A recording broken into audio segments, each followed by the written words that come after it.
Running season is well and truly underway, and we have been able to enjoy quite a few races over the past few weeks. Let's take a look back and break down some of the key moments in the distance running scene. You may have heard of This Week in Track, now it's time for This Week in Distance. Yeah, it's a working title. Kicking off with the London Marathon that happened last week, where we saw an especially stacked men's field battle it out in a pretty warm day for the UK capital. The winner was Kenya's Sebastian Sahwe, who won the race with the second fastest time the course has ever seen, in 2 hours, 2 minutes and 27 seconds, only behind the late great Kelvin Kiptum. Sahwe dropped the hammer at 30 kilometers with an aggressive move that no one could respond to. Whilst he did ease up a little near the end, he still won by 70 seconds, the most dominant victory in the London Marathon since 2012, if you don't count Kiptum's 2023 time. At age 30, he is theoretically entering his marathon prime, but this is only his second marathon ever, with his debut being a 2:02 victory in Valencia. It's very possible we see much more to come from this man, likely a 2:01 time if things continue, and who knows from there. Now, despite Sahwe's fast time, a lot of the talk was surrounding this man, Jacob Kiplimo, the half-marathon world record holder hailing from Uganda. Kiplimo had recently reclaimed his world record from Ethiopia's Yomaf Kejelcha, who had beat Kiplimo's previous record of 57:31 in Valencia by only 1 second in a gritty performance. After seeing that, Kiplimo had to reassert who the boss was, and lined up at the Barcelona half marathon to beat Kejelcha's mark by 48 seconds. He said in interviews afterwards that he didn't even mean to break the record, he just fancied himself that day and went for it. All this to say, there was a lot of hype going into the London Marathon as he would be making his debut in the event. It's fair to say that this was a strong start for Kiplimo, as he took the Ugandan national record to come second place with a 2 hours, 3 minutes and 37 seconds. Not a bad first time performance. And this has got some people to ask, could Kiplimo be the man to break the 2-hour marathon record in a legal race? It's a little early to say, but looking at the current candidates, he is probably top of my list. I mean, one thing is that he said in pre-race interviews for the half marathon that he would only train around 130 kilometers a week. When you train for the track or the half marathon, what would your mileage be? No, in the week it was like 120 or 1 something. It was not 120? not mileage. It's like kilometers. Yeah. 150.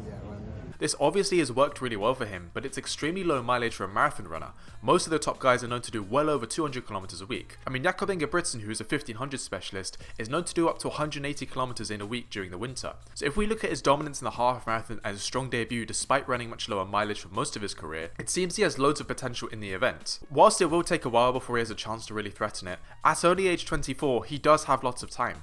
Especially in the marathon, where we have seen borderline middle-aged runners hit sub 2:02 before. Despite his success, Kiplimo is unsure if he wants to transition to the marathon and says he needs to discuss it with his coach. But unless he wants to give the 10k a real shot, I think the marathon makes sense for him. The half marathon record is under no threat, and the marathon is just a bigger event these days. We of course also got to see the marathon goat in action for the first time after a disappointing Paris Olympics performance, and whilst it's clear that he is past his prime, it's nice to see Kipchoge finish a marathon and still with a very solid time of 2 hours, 5 minutes and 25 seconds at age 40. He seemed pretty happy with it as well. Moving to the track, the Diamond League is kicked off in China, but it's fair to say we are still very much in the early season. There was a decent 5k in the Shanghai Diamond League featuring Beruhu Aragawi and Vincent Kipkerer as headliners. It wasn't a super exciting race, Kipkerer just didn't seem to have the legs as he faded in the last stretch of the run. Aragawi took control on the last lap and fended off a late challenge from his compatriot to win in a meeting record of 12 minutes 50. Not bad at all for May, but nothing earth-shattering at this point. Xiaowen had a similar race in the women's 5k. The race did start off hot at a low 14-minute pace, but faded in the middle part. It did start to heat up towards the end of course, and we got to see a showdown between 5k road world record holder Beatrice Chebet and track 5k record holder Gudav Segai. Despite nearly leading all the race, Chebet was able to strike with over 200 meters to go, catching Segai off guard, who had not positioned herself the best this late into the race. The Kenyan won with a 14:27 world lead.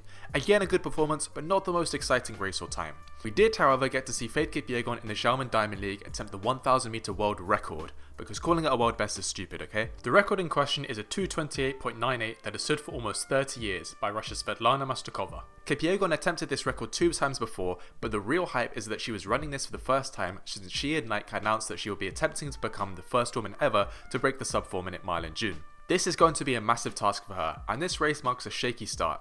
Kipyegon started off a little conservative, allowing a gap to form between her and the pacers 400 meters in. After the first lap, she seemed to realize she was lagging behind, and did start to turn on the gears. While she did make up some ground, she would miss out on the world record for the third time, running a 2:29.21. Unfortunately, it wasn't even her fastest attempt, as she ran a 2:29.15 in the 2020 Monaco Diamond League, albeit much later in the year. The issue that everyone has been pointing out though is that the 1000 meter record is at the same pace she needs to run the sub 4 minute mile. If she can barely hold that pace for a kilometer just 2 months out from her record attempt, then running faster for a mile just seems a long way off. I just hope she and Ike have a plan for this record attempt because things are not looking great right now.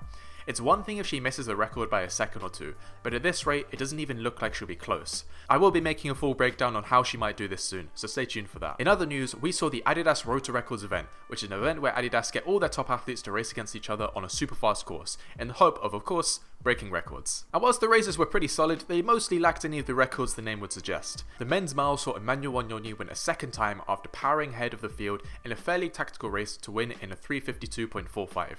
A good time, but a little way off Elliot Giles' world record of 3:51.3 in the New Balance Road Mile last season. The men's 5k was similar, with Kjelcha winning in a fast but not record-breaking 12:54, behind Aragawi's 12:49.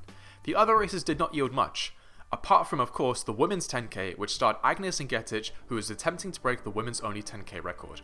Time to beat was a 30:01 by her late compatriot Agnes Tirop. Ngetich started off hot from the gun, and barely 2 minutes in would overtake the pacemakers there to help her run this time. The pacemakers would drop back and Ngetich would split her first kilometer in 2:52, with a projected mark of 28:38. At this pace, she is on track to break her mixed world record of 28:46. And while she did slow down significantly as the race continued, she would still split every kilometer below 3 minutes to obliterate the previous women's only record and run a 29:27. Her 10k performance was faster than the women's 5k in that event, which was of course a pretty tactical affair.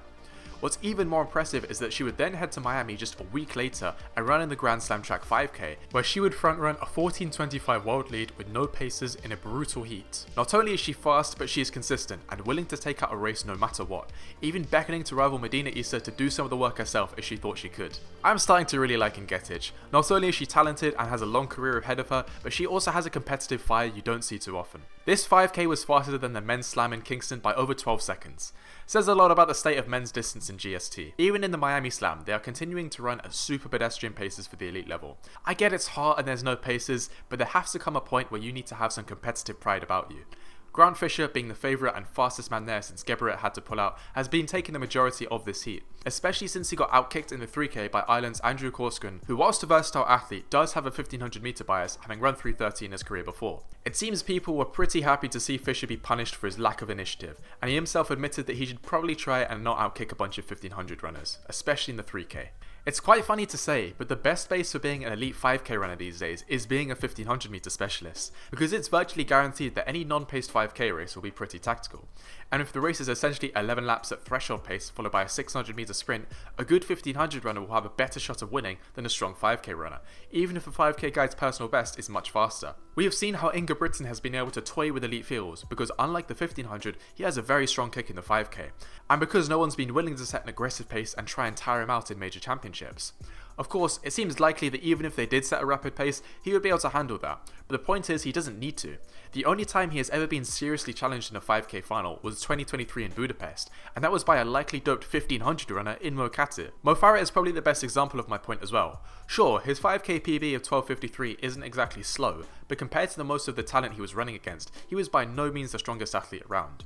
But what was really strong with his 1500 PB, which stands at a 3:28.81, and it allowed him to hoover up world and Olympic titles by sitting at the back and outkicking his competitors that were too tentative to set a really challenging pace. What's even more funny is that with Ingebrigtsen making any 1500 meter global final he is in ridiculously fast, most 1500 athletes have been forced to become 5k runners for most of the year to build the strength to keep up with him. So if you want to win the 1500 meter, train like a 5k runner. If you want to win the 5k, train like a 1500 runner. Finally, I have to give a quick mention to Josh Kerr winning the Grand Slam title in Miami. I doubted him going into this race because of his fitness issues in Kingston, but he seems to have rebounded nicely. Commentary was saying that he had reported a strong month of build up to this slam, and he was able to bounce back in a victory that clearly meant a lot to him. Love him or hate him, as most of you do, we have to admit that races are going to be much more exciting now he's back in form. Let me know what you guys think of this video format in the comments below. It's a good way for me to talk about topics that don't feel large enough to justify a full video, but I still want to mention nonetheless. I hope to make more of these as the season progresses as well. If you want to see a video on how Emmanuel Wanyonyi humiliated the Olympic 1500 meter podium, then click on this video here. Thank you very much for watching, and I'll see you in the next one. Happy training.